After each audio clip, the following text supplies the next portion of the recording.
Hello guys, welcome to my channel UPSC Adda में। और जैसा कि देखो यूपीएसआई की डेट आ गई है। इसमें जीएस और करंट अफेयर के 24 एमसीक्यूज़ उसमें से भली बातें रखे होंगे अच्छे से। और जो चलिए स्टार्ट करते हैं। पहला क्वेश्चन देखिए हमारे पास में क्या है। हम लोगों ने पहला पार्ट कर चुके हैं और जिसने भी चैनल को सब्सक्राइब नहीं किया वो सब्सक्राइब कर ले और लाइक कर दे और शेयर कर दे। देखते हैं पहला क्वेश्चन क्या है अपने पास में। देखिए भारतीय गणितज्ञ कौन है? भारतीय गणितज्ञ जिन्हें गणितज्ञ का प्रतिष्ठ माइकल एवं शील्ड हेल्ड पुरस्कार से विजेता घोषित किया गया। तो ये कौन थे? ये निखिल श्रीवास्तव थे। ठीक है, नेक्स्ट क्वेश्चन देखिए क्या है अपने पास में। नेक्स्ट क्वेश्चन देखिए बहुत ही अच्छा क्वेश्चन है, पेपर में आने के चांसेस इस क्वेश्चन के बहुत ऐसे रहते हैं। आर्थिक और सामाजिक मामलों में जो UNDESA जनसंख्या विभाग द्वारा जारी किया गया इंटरनेशनल माइग्रेशन 2021 रिपोर्ट के संदर्भ में कौन सा कथन सत्य है? तो देखिए प्रवासी भारतीय जो सर्वाधिक UAE में रह रहे हैं, बिल्कुल सही बात है, ये तो पहला सही हो जाएगा। ठीक है, तो पहला अपना ये क्वेश्चन सही है पहला वाला। प्रवासी मामले में भारत दूसरे स्थान पर है, तो नहीं, भारत कौन से स्थान पर है? भारत का फर्स्ट स्थान है। ठीक है, पहले स्थान पर है। और मैक्सिको में अधिक दूसरे लोग रहते नहीं, दूसरे देश में रहते, मैक्सिको के सबसे अधिक दूसरे देश में रहते, तो ये तो बहुत ही गलत बात है। तो अपना कौन सा सही हो जाएगा? पहला सही हो जाएगा। नेक्स्ट क्वेश्चन देखते हैं। जो BCCC यानी कि ब्रॉडकास्टिंग कंटेंट कंप्लेंट्स काउंसिल की पहली महिला चेयरमैन न्यायमूर्ति हैं। ठीक है, तो कौन है ये? गीता मित्तल हैं। ठीक है, नेक्स्ट क्वेश्चन देखते हैं। नेक्स्ट क्वेश्चन देखिए, जो बाइडेन के संदर्भ में 46वें प्रेसिडेंट हैं, बिल्कुल सही है। ये डेमोक्रेटिक पार्टी से हैं, बिल्कुल ये भी बात सही है। और 2009, तो अपना राइट आंसर क्या हो जाएगा? फर्स्ट थर्ड तीनों सही हो जाएंगे। नेक्स्ट क्वेश्चन देखिए अपना क्या है। भारतीय रिजर्व बैंक RBI के धन के तत्काल लेन देन यानी कि इमरजेंसी लेन देन की प्रणाली यानी कि RTGS में अब वर्ष के सभी यानी कि 24 आवर के लिए इसकी कर दी गई है। RTG संदर्भ में निम्नलिखित कौन सा कथन सही है? तो बहुत ही अच्छा क्वेश्चन है। RTG यानी कि रियल ट्रांजैक्शन ग्रॉस सेटलमेंट, बिल्कुल सही बात है। तो रियल टाइम ग्रॉस सेटलमेंट प्रणाली है ये। नेक्स्ट इससे क्या है? ये RTGS यानी कि रियल टाइम ग्रॉस सेटलमेंट में 2 लाख रुपए का लेन देन किया जा सकता है, तो ये भी बिल्कुल सही बात है। यानी कि हमारा पहला और दूसरा सही है, तो हमारा ये गलत हो जाएगा, केवल एक तो गलत हो ही जाएगा, और दूसरा भी सही है तो ये भी गलत, मतलब हमारे तीनों सही हो जाएंगे। राइट ऑप्शन, तीनों सही नहीं होंगे। ये रियल टाइम ग्रॉस सेटलमेंट ये तो बिल्कुल सही है। ठीक है, इसमें 2 लाख रुपए भी लिए जा सकते हैं। इसकी अधिकतम राशि लेन देन की कोई सीमा नहीं है, तो यानी कि हमारा तीसरा जो है वो गलत हो जाएगा। ठीक, तीसरा अगर हमारा गलत हो जाएगा तो इसमें ऑप्शन नहीं है, ये फर्स्ट एंड सेकंड सही हो जाएगा। नेक्स्ट देखिए भारत में MRSAM, ठीक है, मिसाइल के कथन में कौन सा कथन सत्य है, कौन सा सही है? ये मध्य दूरी की हवा से हवा में मार करने वाला यानी कि एयर टू एयर मार करने वाली ये मिसाइल है। देखते हैं इस अनुसंधान, ये मिसाइल को जो है वो DRDO ने इजराइल एरोस्पेस इंडस्ट्रीज़ के साथ मिलकर डिज़ाइन किया गया है। और इसकी मारक क्षमता कितनी है? तो 70 किलोमीटर तक है। तो इसका राइट आंसर क्या होगा? सेकंड और थर्ड दोनों सही होंगे, 2 सही होंगे। इसकी मारक क्षमता कितनी है? ये मध्य हवा से मार करने वाला नहीं है, बल्कि ये निर्माण इसका तो भारत में जो डायनेमिक्स लिमिटेड जो है वो इसका निर्माण डायनेमिक्स लिमिटेड ने किया था। ये 70 किलोमीटर के दायरे में आने वाली जो सभी लड़ाकू जैसे विमान होते हैं, हेलीकॉप्टर को, इनको क्या होता है, गिराने में सक्षम है। ठीक है, ये क्या है कि ये अनुसंधान, इस मिसाइल के जो रक्षा अनुसंधान DRDO के द्वारा किया गया था। ठीक है, ये सरफेस टू एयर है। ठीक है, कहाँ से है? ये surface to air, surface to air. Next देखते हैं, भोपाल गैस त्राजडी जो हुई थी, ट्रेजिडी हुई थी, ये 2 दिसंबर से 3 दिसंबर की रात की गिनती देश के इतिहास में काला दिन के तौर पर होती है। त्रासदी में निम्नलिखित में से कौन सा कथन सत्य है? यह दुर्घटना 1984 को घटित हुई थी, तो बिल्कुल सही है, ये भी अपना पहला सही हो गया। ये मिथाइल आइसोसाइनाइड गैस के रिसाव से हुई थी। ठीक, यह दुर्घटना ये भी बिल्कुल सही है, यूनियन कार्बाइड कॉरपोरेशन कारखाने में हुई थी, ये भी बिल्कुल सही है, तीनों सही हो जाएंगे। नेक्स्ट क्वेश्चन देखिए, राष्ट्रपति रामनाथ कोविंद ने निम्नलिखित में से किस राज्य को डिजिटल इंडिया पुरस्कार प्रदान किया है? ठीक है, तो उत्तर प्रदेश को किया है या आंध्र प्रदेश को किया है या कर्नाटक है या बिहार है? अपना कौन सा राइट ऑप्शन होगा? तो इसको भाई आप लोग बिल्कुल कैसे नहीं कर सकते हो कि इसका राइट आंसर क्या, आप लगा के क्या होगे, कर्नाटक लगाओगे या फिर आंध्र प्रदेश लगाओगे। बिहार की तरफ किसी का ध्यान ही नहीं जाएगा और बिहार ही इसका राइट आंसर है। इस वर्ष ना डिजिटल इंडिया पुरस्कार के जो 6 श्रेणियों में प्रदान किया गया है। बिहार ने महामारी में जो नवाचार में पुरस्कार जीता था। बिहार के मुख्यमंत्री सचिवालय राज्य के जो राष्ट्रीय सूचना विज्ञान केंद्र है,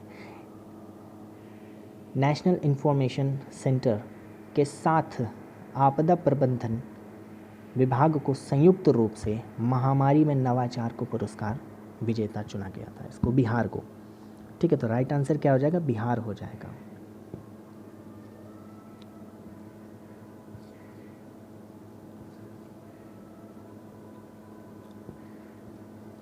ठीक है, तो नेक्स्ट क्वेश्चन देखिए क्या है।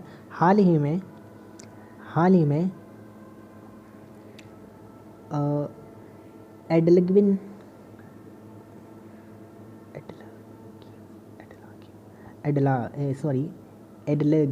एडलेगिव हुनरू इंडिया और इंडिया की रिपोर्ट 2020 के अनुसार 2020 में सबसे दानवीर भारतीय कौन था? रतन टाटा, मुकेश अंबानी, अजीज प्रेमजी या शिव नाडार? तो इसका राइट आंसर क्या हो जाएगा? अजीज प्रेमी। नेक्स्ट क्वेश्चन देखते हैं, बुद्ध को महापरिनिर्वाण कहाँ प्राप्त हुआ था? तो बुद्ध को कहाँ प्राप्त हुआ था? तो कुशीनगर में प्राप्त हुआ था। ठीक है, इनकी 4 घटनाएं हैं, जैसे जन्म कहाँ हुआ था? लुम्बिनी में हुआ था, नेपाल में।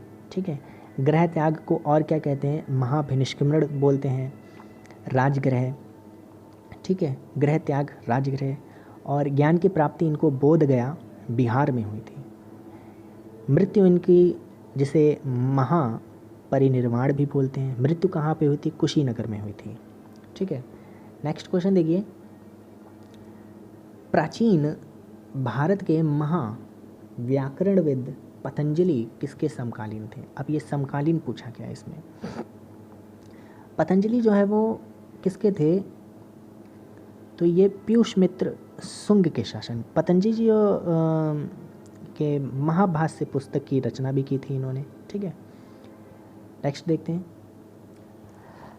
पहली बार भारत पर आक्रमण करने वाला मुस्लिम कौन था? तो इसका राइट आंसर क्या हो जाएगा? मोहम्मद बिन कासिम। मुस्लिम आक्रमण, ये जो मोहम्मद बिन कासिम था, इसने 711 ईस्वी में 711 में मोहम्मद बिन कासिम के नेतृत्व में सिंध के क्षेत्र पर इसने अरबों का पहला आक्रमण किया था, अटैक किया था, अरबों का पहला आक्रमण किया था। और जबकि 712 में दाहिर को जो परास्त कर सिंध पर विजय भी पाई थी इसने।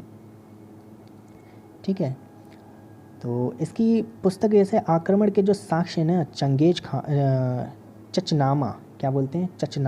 चचनामा और जो मीर मोहम्मद मसूम की पुस्तक है तारीख़ सिंध या मसूम सिंध से मिलता है, प्राप्त होता है या मिलता है। आगे देखिए, किस सिख गुरु को आदि ग्रंथ के समकालीन संकलित किया था? तो कौन थे ये? गुरु अर्जुन देव। ठीक, आगे देखते हैं, इनमें से किसने भूमि मांकन की व्यवस्था प्रारंभ की थी? तो इसका राइट आंसर क्या हो जाएगा बताइए, बहादुर शाह या शाहजहाँ या अकबर या शेर शाह। तो इसका राइट आंसर क्या हो जाएगा, शेर शाह हो जाएगा। इसने सबसे पहले भूमि मापन के लिए सिकंदरी गज का प्रयोग किया था। किसका प्रयोग किया था, सिकंदरी गज का प्रयोग किया था। किसका, सिकंदरी गज का प्रयोग किया था, जो 32 अंक का होता था। ठीक है, 32 अंक का होता था ये। नेक्स्ट क्वेश्चन देखिए क्या है, किस वर्ष ईस्ट इंडिया कंपनी ने रणजीत सिंह के साथ अमृतसर में पहली संधि की थी। तो इसका राइट आंसर क्या हो जाएगा, 1809 ईस्वी में। जो लॉर्ड मिंटो के जो दूत थे चार्ल्स मैकटॉफ, क्या नाम था, चार्ल्स मेटकॉफ से अमृतसर की संधि हुई थी 1800 में। इस समय लॉर्ड मिंटो कौन थे, भारत का प्रथम गवर्नर जनरल था। ठीक है, नेक्स्ट देखते हैं, निम्नलिखित में से कौन सी प्रणाली भारत में ब्रिटिश शासन के दौरान भूमि राजस्व प्रणाली से संबंधित नहीं थी। तो महलवाड़ी, रौतवाड़ी ये भी थी और बंदोबस्ती ये भी थी, दस्तक नहीं थी। ठीक है, अंग्रेज जैसे इनकी जो 1765 में इलाहाबाद की संधि के साथ जो द्वारा ईस्ट इंडिया कंपनी ने बंगाल, बिहार और जो उड़ीसा थी दीवानी प्राप्त कर ली थी। ठीक है, जो 1771 ईस्वी में ईस्ट इंडिया कंपनी ने भारत के प्रचलित जो पुरानी भू राजस्व प्रणाली थी को जारी रखा था, किंतु इसके भू राजस्व के दौर की दरों को इन्होंने क्या कर दिया था, बढ़ा दिया था। इन्होंने जमींदारी पद्धति जैसे 3 बनाई ना, जमींदारी पद्धति, रौयतवाड़ी पद्धति और महलवाड़ी पद्धति। ठीक है, ये तीनों बनाई थी। आगे देखते हैं, देखिए नेक्स्ट क्वेश्चन क्या है, ब्रह्म समाज की स्थापना किसने की थी। अब ब्रह्म समाज की स्थापना राजा राम मोहन रॉय ने की थी। कब की थी, ये भी क्वेश्चन आ सकता है। तो ये करा था 1828 में की थी। स्वामी दयानंद सरस्वती ने आर्य समाज की स्थापना की थी। ठीक है, इन्होंने क्या की थी, आर्य समाज की स्थापना की थी। किसकी करी थी, आर्य समाज। ठीक है, और राजा राम मोहन राय 1828 में ब्रह्म समाज की स्थापना की थी। देखते हैं नेक्स्ट क्वेश्चन क्या है, अमृतसर का जलियांवाला बाग हत्याकांड कब हुआ था। सीधे सीधे यही क्वेश्चन है। तो ये कब करा था, 13 अप्रैल 1919 को हुआ था। ठीक है, नेक्स्ट क्वेश्चन देखते हैं, सिंधु घाटी सभ्यता के बारे में इनमें से कौन सा कथन सत्य है। तो सिंधु के लोग, जो सिंधु घाटी लोग थे, कपास का उत्पादन करने वाले पहले थे।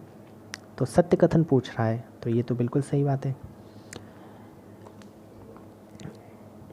आगे देखते हैं नेक्स्ट क्वेश्चन, देखिए कर्क रेखा निम्नलिखित में से किन राज्यों से होकर गुजरती है। कर्क रेखा की बात कर रहे हैं,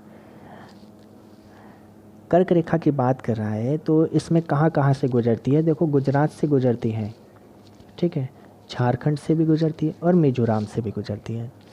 ये कुल 8 राज्यों से होकर गुजरती है। ठीक है, कर्क रेखा कितने राज्यों से होकर गुजरती है, 8 स्टेट से होकर गुजरती है। जिससे पहला कौन सा हो गया, इसमें पहला जैसे राजस्थान, ठीक, राजस्थान या फिर गुजरात, देखो गुजरात हो गया। दूसरे नंबर पर गुजरात हो गया, एमपी हो गया और राजस्थान हो गया, फिर छत्तीसगढ़ हो गया और अपना 5th नंबर पे कौन सा आ जाएगा, छत्तीसगढ़ के बाद क्या आता है, पश्चिम बंगाल, WB, ठीक, और झारखंड हो गया। फिर 7th नंबर पर त्रिपुरा हो गया, त्रिपुरा और फिर अपना मिज़ोरम आता है। ठीक, तो ये 8 स्टेट से होकर गुजरता है, असम से नहीं गुजरता है। कौन सा सर्वोच्च पर्वत शिखर जो पूरी तरह से भारत में स्थित है, तो ये कौन सा स्थित है, कौन सा स्थित है, नंदा देवी स्थित है। ठीक है, ये भारत में पूरी तरह से स्थित है। नंदा देवी जो है सर्वोच्च पर्वत जो पूरी तरह से भारत में स्थित है। कंचनजंगा विश्व की तीसरी जो है वो भारत की सबसे ऊंची चोटी है, कंचनजंगा। ठीक, कौन सी है? भारत की तीसरी सबसे ऊंची भारत की चोटी है।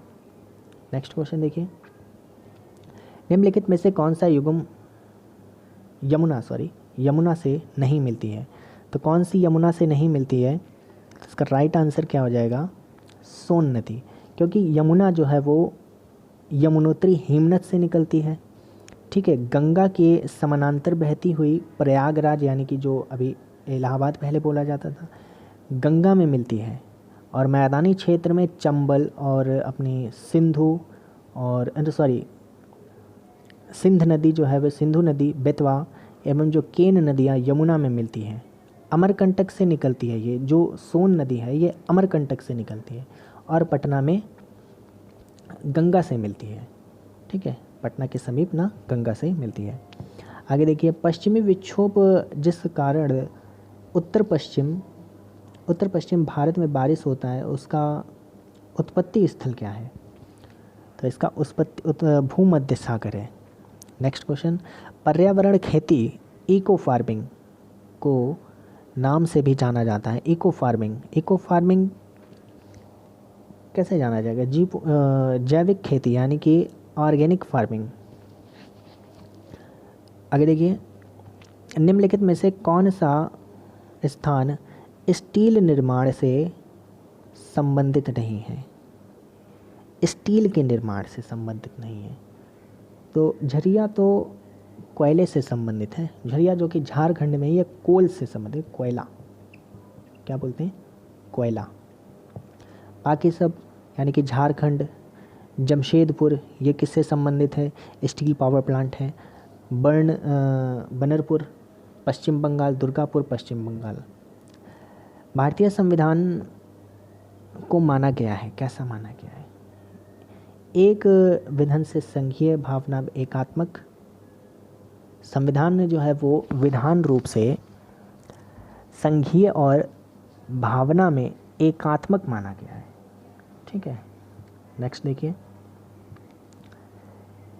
निम्नलिखित में से कौन सी समिति ने मूल कर्तव्य को संविधान में सम्मिलित किया था? तो ये तो पहले भी क्वेश्चन जिसने भी देखे होगी, पहला पार्ट देखा होगा, स्वर्ण सिंह समिति। ठीक है, उसमें पूरा तरीके से हमने बताया था क्या क्या था इसमें। तो इसका संविधान संशोधन कौन सा था, जल्दी जल्दी बताइए। Constitution amendment, 42nd constitution amendment. और कब हुआ था? 1976 में हुआ था। भारतीय संविधान के किस अनुच्छेद के तहत उपराष्ट्रपति का चुनाव होता है? तो चुनाव किस में होता है? इसका 66 के तहत होता है। 63 भी उपराष्ट्रपति से ही रिलेटेड है। ठीक, 66 में तो उपराष्ट्रपति के चुनाव की प्रक्रिया है यानी कि प्रोसेस है वाइस प्रेसिडेंट की। और 63 में क्या है? 63 से रिलेटेड है भारत का एक राष्ट्रपति होगा यानी कि वाइस प्रेसिडेंट होगा, वाइस प्रेसिडेंट से है। इसमें इसका चुनाव की प्रक्रिया बताई गई है। ठीक, चुनाव की प्रक्रिया पूछे तो 66 है और वाइस प्रेसिडेंट किसमें वर्णित है, इसके बारे में बताया गया है तो वो 63 है। अब एट अ प्रेजेंट टाइम पे कौन है भाई? वेंकैया नायडू भारत के उपराष्ट्रपति हैं, 13th नंबर के उपराष्ट्रपति हैं, वाइस प्रेसिडेंट हैं। और ये राष्ट्रपति के समक्ष शपथ लेते हैं, राष्ट्रपति के सामने ओथ लेते हैं। और उपराष्ट्रपति का इस समय पे वेतन 4 लाख रुपए है। ठीक है, वेतन से भी क्वेश्चन आ जाता है कभी कभी रैंडमली। अधिकतम कितने मंत्री हो सकते हैं केंद्रीय मंत्रिमंडल में? केंद्रीय मंत्रिमंडल में अधिकतम कितने मंत्री हो सकते हैं? तो 15% हो सकते हैं। ठीक है, ये 91वां संविधान संशोधन था। कौन सा संविधान संशोधन था? 91वां कॉन्स्टिट्यूशनल अमेंडमेंट। ठीक, 91वां कॉन्स्टिट्यूशनल अमेंडमेंट 2003। ठीक, इसके तहत सदनों में जो पूरे सदस्यों की संख्या का 40 है, संख्या सदस्य संख्या 40 है, वहाँ मंत्रिपरिषद की संख्या अधिकतम 12 होती है ना, और 15% होती है। ठीक है, नेक्स्ट देखते हैं। पंचायती राज व्यवस्था के सदस्य कौन होते हैं? ग्राम सभा के सदस्य कौन होते हैं? तो तो इसके कौन होते हैं, ग्राम मतलब गांव के क्या सभी सदस्य होते हैं? नहीं। 16 वर्ष या अधिक नहीं। पंचायत के क्षेत्र में मतदाता के रूप में पंजीकृत जो भी वयस्क होते हैं 18+ वाले जितने भी होते हैं वो सभी होते हैं। तो राइट आंसर क्या हो जाएगा, सी हो जाएगा अपना। नेक्स्ट क्वेश्चन देखिए, 52वां संविधान संशोधन किससे संबंधित है? मोस्ट इंपॉर्टेंट क्वेश्चन है। 52वां संविधान संशोधन कॉन्स्टिट्यूशनल अमेंडमेंट किससे संबंधित है? आरक्षण से, निर्वाचन से, अल्पसंख्यक संरक्षण से। तो ये दल बदल कानून से संबंधित है। यानी कि इसको कब हुआ था, ये कौन सा 52वां संविधान संशोधन कब हुआ था? तो 1985 को हुआ था। ठीक है, इसको 10वीं अनुसूची में जोड़ा गया 10th शेड्यूल में, 10वीं सूची में या अनुसूची में जोड़ा गया था। ठीक है, आगे देखते हैं। भारत में राष्ट्रीय आय का संकलन करने वाली संस्था कौन है? तो मोस्ट इम्पॉर्टेंट ये भी है, ये बहुत बार पूछा जाता है और सीधे पूछा जाता है। अभी पीटी का एग्ज़ाम हुआ था, उसमें भी ये क्वेश्चन आया था। तो इसका कौन सा हो जाएगा, CSO यानी कि सेंट्रल स्टैटिस्टिकल ऑर्गेनाइजेशन।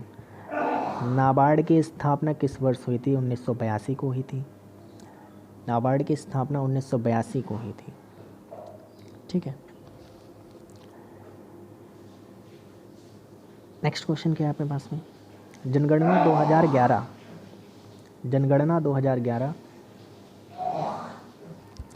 जनगणना ना 2011 के अनुसार भारत की तीसरी अधिक आबादी वाला राज्य कौन सा है? देखो क्वेश्चन में ट्विस्ट है, तीसरी सबसे बड़ी आबादी वाला। भारत का जो तीसरी आबादी वाला राज्य कौन सा है? तो बिहार है। ठीक है, प्रथम पे कौन है? उत्तर प्रदेश है। दूसरे पे महाराष्ट्र है। प्रथम पे कौन है? उत्तर प्रदेश है। तो फर्स्ट पे कौन है भाई? फर्स्ट पे अपना यूपी। सेकंड पे कौन है? महाराष्ट्र। अब थर्ड पे कौन है? अपना बिहार। ठीक है, UPMB करके शॉर्ट में याद कर सकते हैं इसे। इकोनॉमिक सर्वे किसके द्वारा प्रकाशित होता है? तो इकोनॉमिक सर्वे किसके द्वारा प्रकाशित होता है?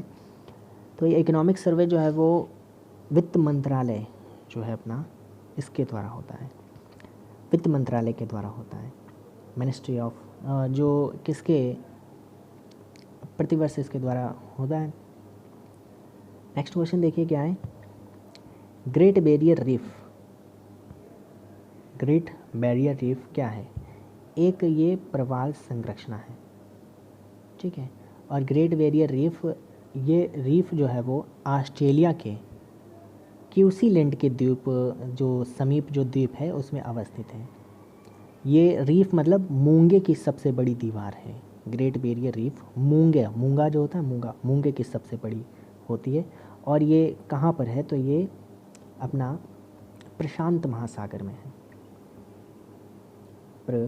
और शांत, प्रशांत महासागर।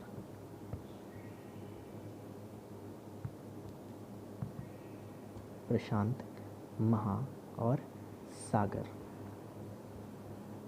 ठीक, नेक्स्ट देखिए, सर्वाधिक वार्षिक वर्षा कहाँ होती है? सर्वाधिक पूछा है।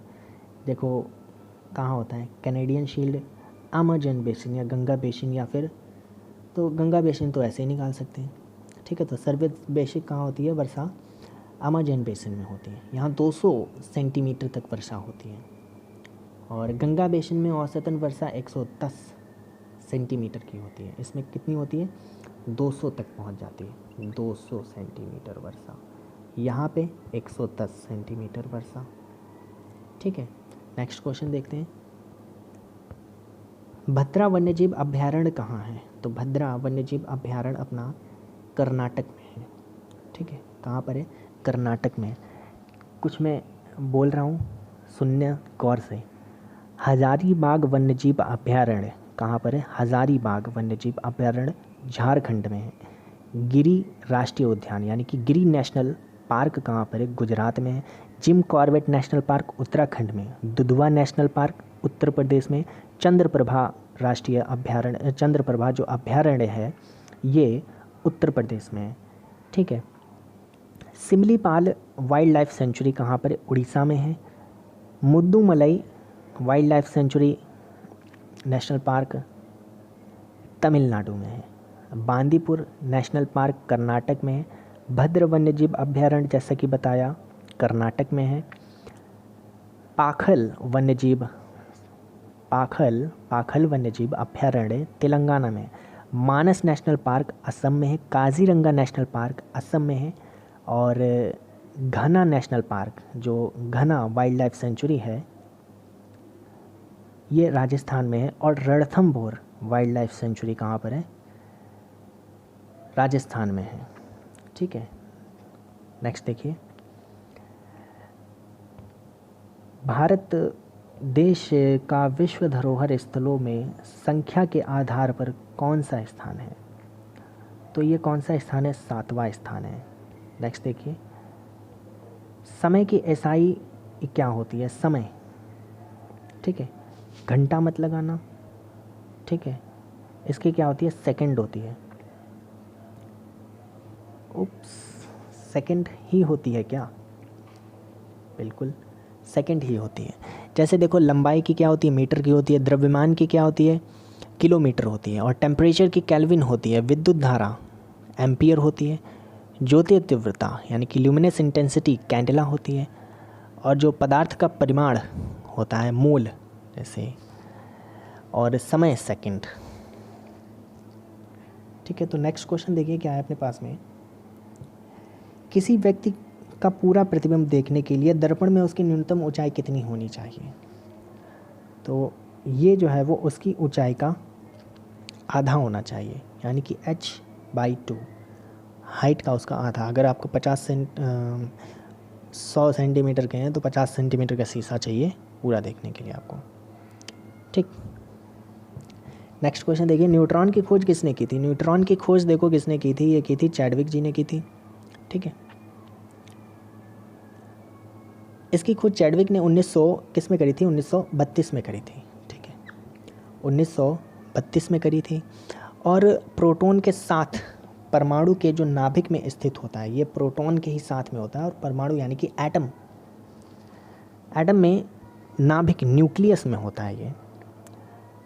ठीक, आगे देखते हैं, निम्नलिखित में से कौन सी धातु सबसे अधिक यानी कि मैलिएबल होती है? तो कौन सी सबसे अधिक मैलिएबल होती है? सोना होती है और चांदी होते हैं। एंटोमोलॉजी किससे संबंधित है?